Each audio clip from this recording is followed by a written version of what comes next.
raised my crossbow and waited for the walkers to get close, then shot an arrow through their bodies, tied them to tree trunks with rope to make sure they completely lost their threat. I took out a sharp stick and pierced through their cheeks.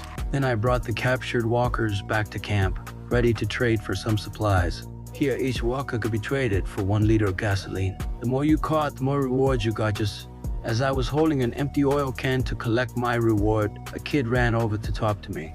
Look, mister, you, think you give me a few pointers? Yeah, go home to your girl. He wanted to tag along as my helper. Said he'd take a cut of whatever we caught.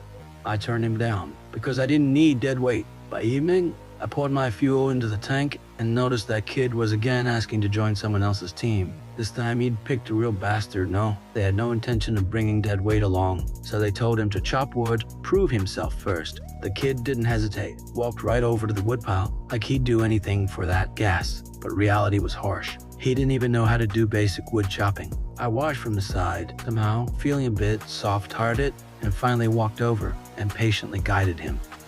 Follow through. Soon the kid picked it up quick enough, maybe to thank me. He told me why he needed the fuel so bad. His old man was a psycho, kept his girlfriend locked up at home.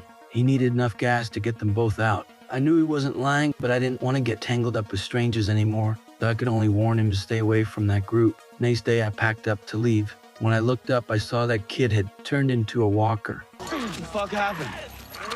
How else would I know? We found him out there. You found him like that? Guess we lucked out.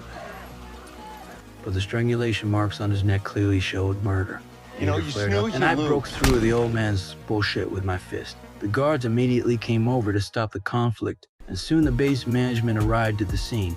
Although I tried to explain that the other party had murdered this young man for a few liters of fuel, they didn't care about a kid's life at all.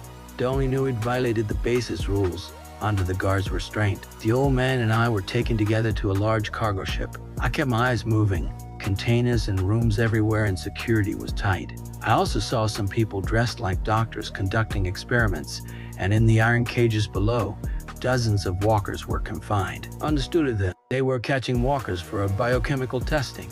I was outmatched, didn't fight it. Knew there was no way out right now. Had to wait for my chance. The man next to me had other ideas. Son of a bitch, tell me! I'm talking to you! Where are you taking us? Before he finished speaking, 3 guards walked in with steel pipes. After a beating, he was roughly dragged out and thrown directly into the cage below.